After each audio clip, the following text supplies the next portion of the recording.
Mga kabarya, may bago na naman akong coins. Kabibigay lang po ng aming kapitbahay. Ito po ay ang 10 pills ng bansang Kuwait.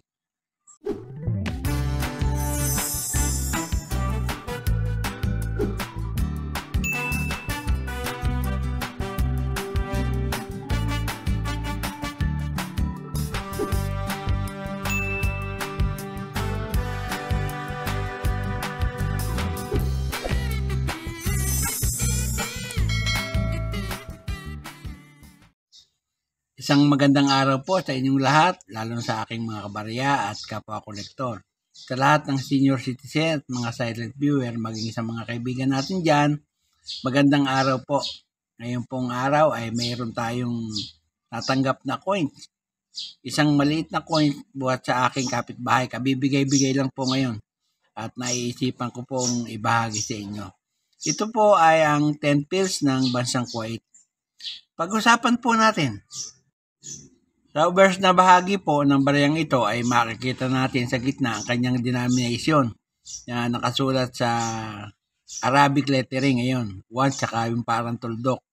Tapos may script na nakasulat sa ilalim na Arabic. Gayon din po sa bandang itaas niya may Arabic na nakasulat. Tapos yung Latin sa ilalim. Yan. Mababasa natin Kuwait. Kung itra-translate po natin yung panulat Arabic na yan sa English, ang ibig sabihin po, 10 pills. Yan po ang ibig sabihin niyan. Tapos yung sa ibabaw, Kuwait. Yan.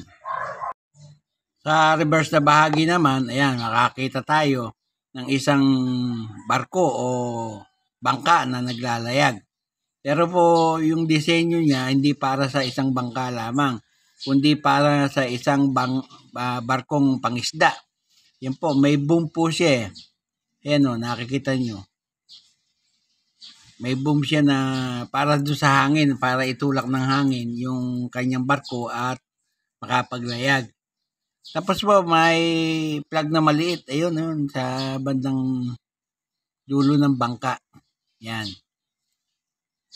Tapos yung petsa ng pagkakagawa na nakasulat sa panulat Arabic na ang ibig sabihin 1985, tapos yung 1395. Yan po ang kahulugan niyan.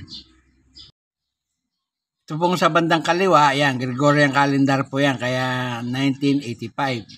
Tapos yung sa bandang kanan naman, yung Islamic Hijra. 1395. Yan po ang ibig sabihin niya. Yan. Tapos kung titignan natin ang edge niya, yan, plain. Yan po. Pinagawa po ang barya na yan sa Royal Mint of Lantrisan, United Kingdom. Tsaka yung isa sa Royal Mint, Tower Hill, London. Yan po ang mga ang pinagpagawa niyan.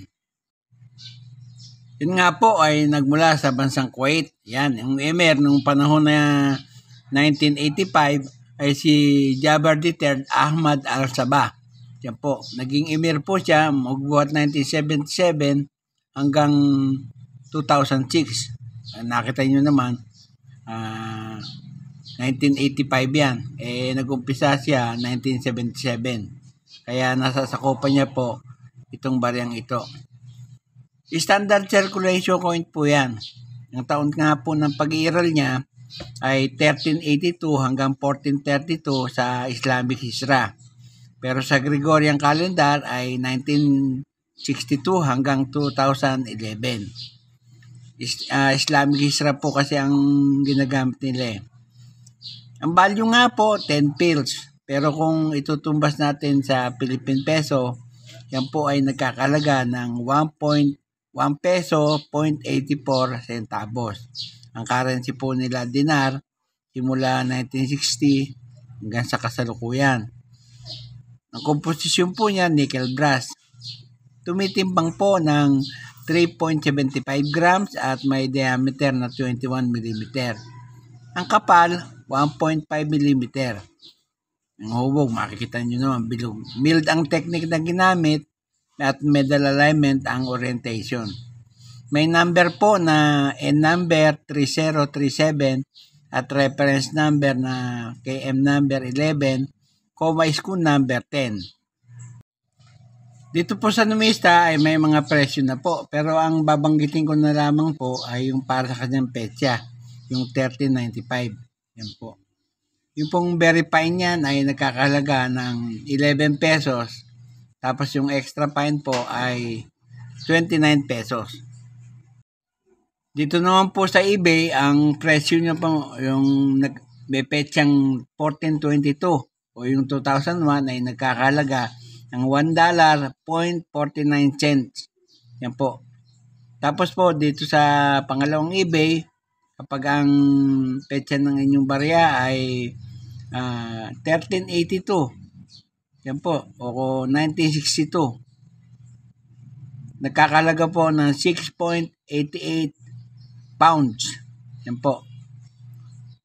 Tapos po, yung isang eBay pa, kapag ang inyong barya ay 1983 o 1403, nagkakalaga po ng Canadian dollar 0.25 cent.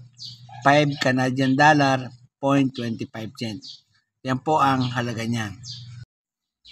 Dito po sa Pilipinas ay nagkaroon na po ng auction yan sa Cat Auction number 94, lot 2,380 noong pong August 30, 2023. At nabili po ang kanyang klaseng barya ng 7,776.35 centavos. Napakamahal po pala ng pagkakabili diyan sa ganyang klaseng barya. At bago ako matapos sa aking content ngayong araw, nais ko pumili kayong pasalamatan sa inyong walang sawang pagsubaybay sa aking mga vlog. Yan po. Maraming salamat sa inyo at shoutout na rin sa aking mga kabarya, kapwa kolektor. Shoutout po sa inyo. Sa lahat ng senior citizen at mga silent viewer, maging sa mga kaibigan natin dyan. Shoutout po sa inyo. At nagpapasalamat po ako ng marami sa lahat ng aking subscriber at mga subscriber pa na unti-unting nadagdag sa aking channel. Maraming salamat po sa inyong walang sawang panonood sa aking content, sa aking mga content. Yan po. At sa huli ay masabi kong mabuhay tayong lahat.